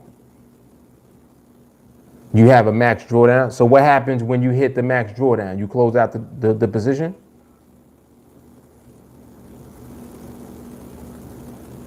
You close it out? Cut it? Well, that hurts. So your max drawdown is your stop loss then. That is kind of serving the same purpose. I would rather use the stop loss on the trade than use a max drawdown, because that's going to hurt. He said it hurts. Yeah, man. It does hurt. So I think that you got a lot, there's a lot of room for improvement there, I would say, Ben. I see that you already have a way that you trade and that you used to. So if you're comfortable doing that, then it is what it is. But just be aware that it's very dangerous to do that. Be aware that you can't scale up doing that, because just say, for example, if you would have did one more average in, your drawdown could have been 5,000. Let's say that you scaled up. If you scaled up with twice the contract size, that same drawdown would have been 5K. So you see how you can't scale up doing that, because it magnifies your drawdowns and your potential losses.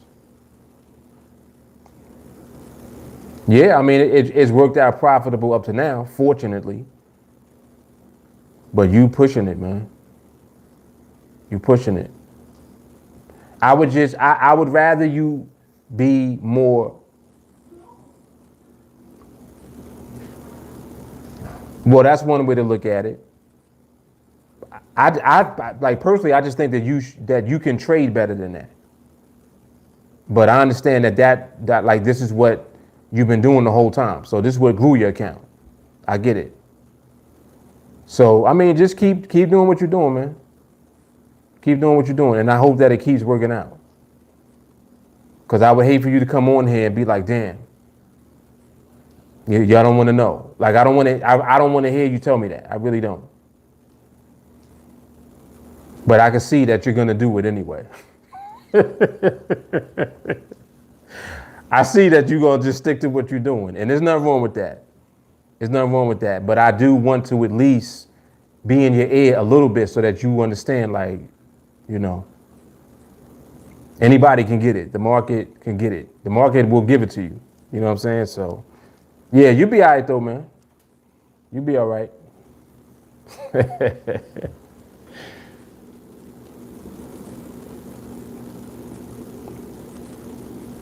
JT, did you trade the market maker method in Forex? I'm not sure what you mean by that, JT. What you mean by that specifically? The market maker method.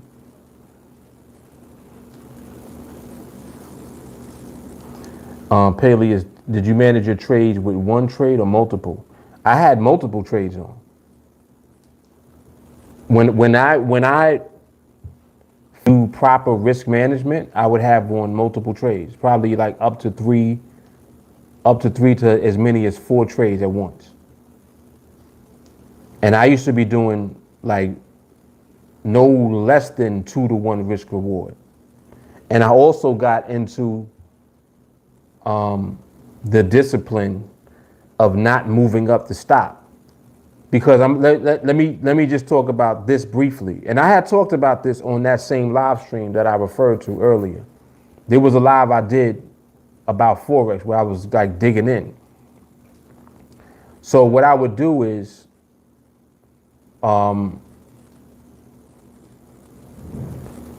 either multiple on the same pair, like different trades. Like sometimes I'll place a trade, and once it's on its way to the target, I might place a new trade. Like that's in a different position using the different stop loss level. I would do that and still be in the same original trade as that one is in profit on the way to the target. That type of thing.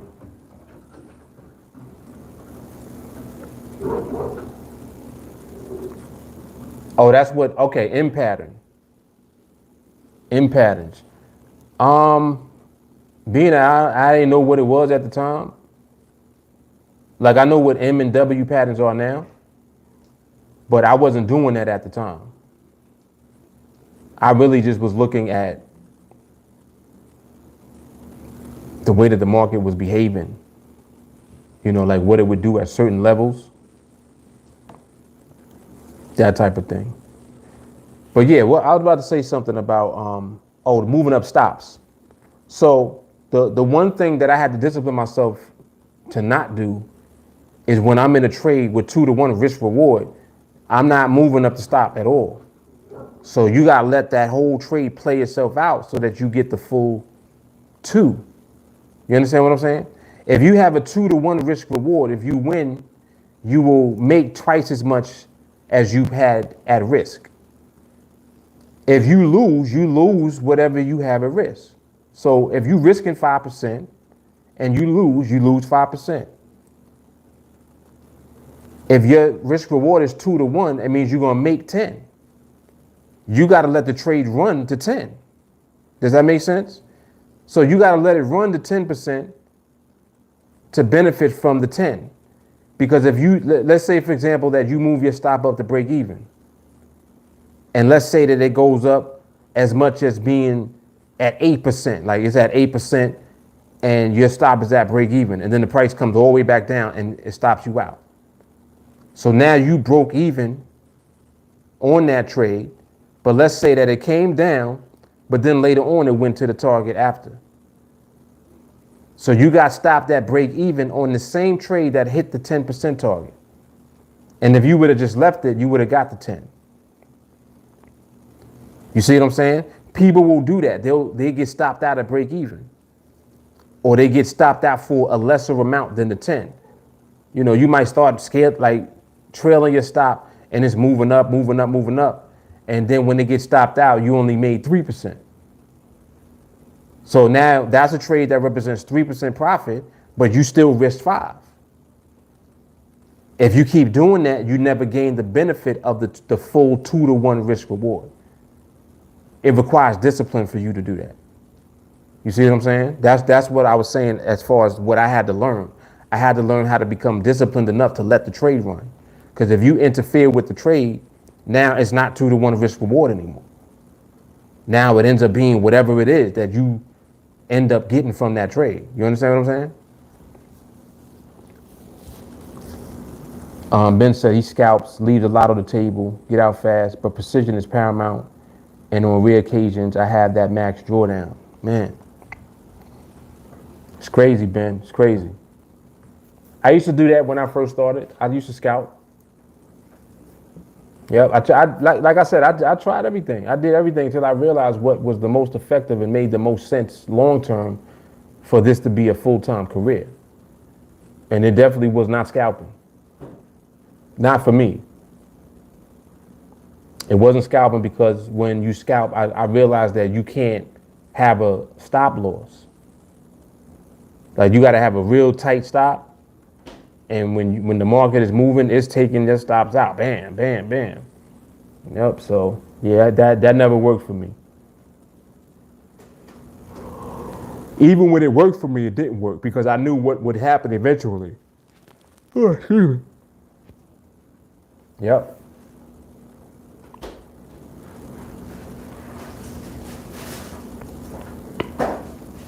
Shawnee says swing traders means baller. You need a nice size account to swing trade. Yeah, you do need a bigger account. Yeah, so all right, so that's the opposite of what you want to do. Ben says swing trading is not for me. I was thinking of increasing contracts and having to stop, but with scalping, not sure whether it's worth it because sometimes you need to let the trade work. Yeah, if you scalping, you really can't have a stop loss. It's very difficult. Very difficult.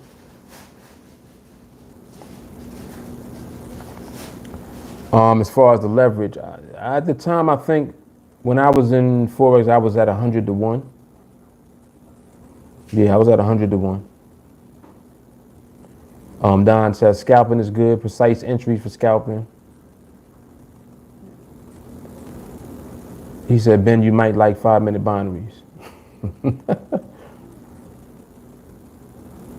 Shawnee, I heard in Forex, if you're not scaling, you're losing. It's a lot, man. Like Forex is a lot. It's a lot of information that you gotta like sift through to figure out what you want to do and how you gonna do it. Like you see how there's all these different ways of doing it. You can scalp, you can swing trade, you know, you can set up short-term, intermediate-term trades, you know, your risk reward, all of that. So with 50 to 1 leverage, how can you break even? What would it have to hit, for example? Because it's so low.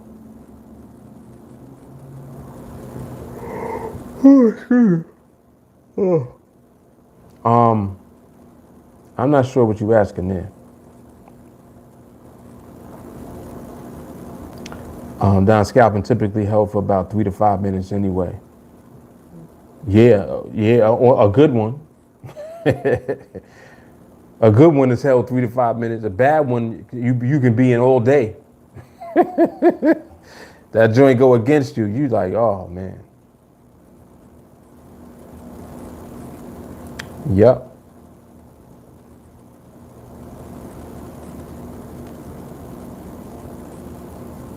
Ben said he tried for seconds, went really fast. Yeah, I mean, just throughout all my experience in trading the markets, I've traded like probably every market that there is. I traded commodities, futures, Forex, stock market, stock and index options, crypto. Out of everything that I've traded personally, the best, in my opinion, is what I'm doing now.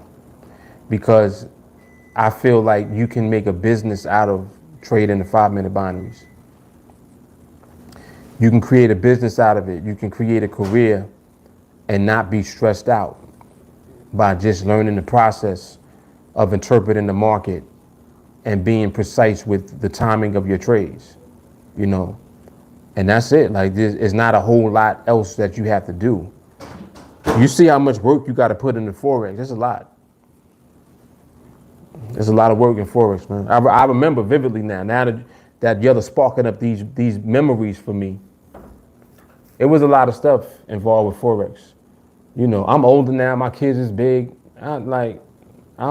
Listen, I'm trying to just get 1 trade, 2 trades at the most, and I'm good.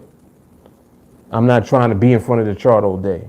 You know what I'm saying? So, yeah, so as you get older, man, especially when you start having kids and having a family, your priorities change and things just are different. I don't want to be in front of the chart all day. I just don't want to do it. I don't want to do it. I'm trying to get my trade for the week, and them bills is paid. That's what I'm trying to do.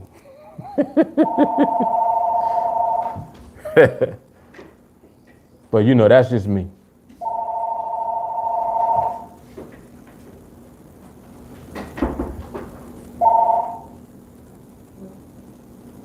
Yeah, and I don't like even that. Like that is of little concern too. Also, like how the market be and all of that. The market is the same really for us every day because it either gives us what we waiting for or it don't. You know what I mean? If it gives it up, beautiful. If it don't give it up, we just wait until it do. You know? No doubt. All right, JT. Torre, I love the idea of 5 minutes. No doubt. No doubt.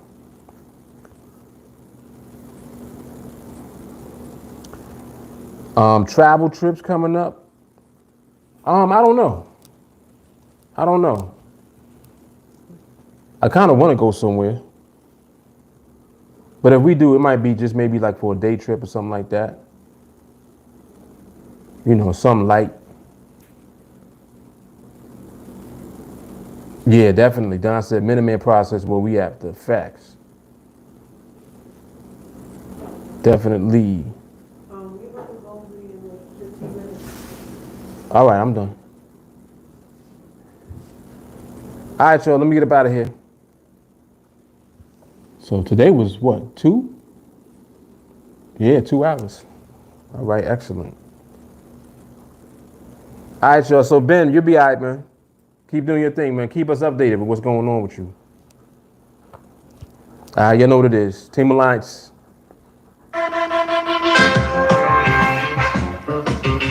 Down the Mongo.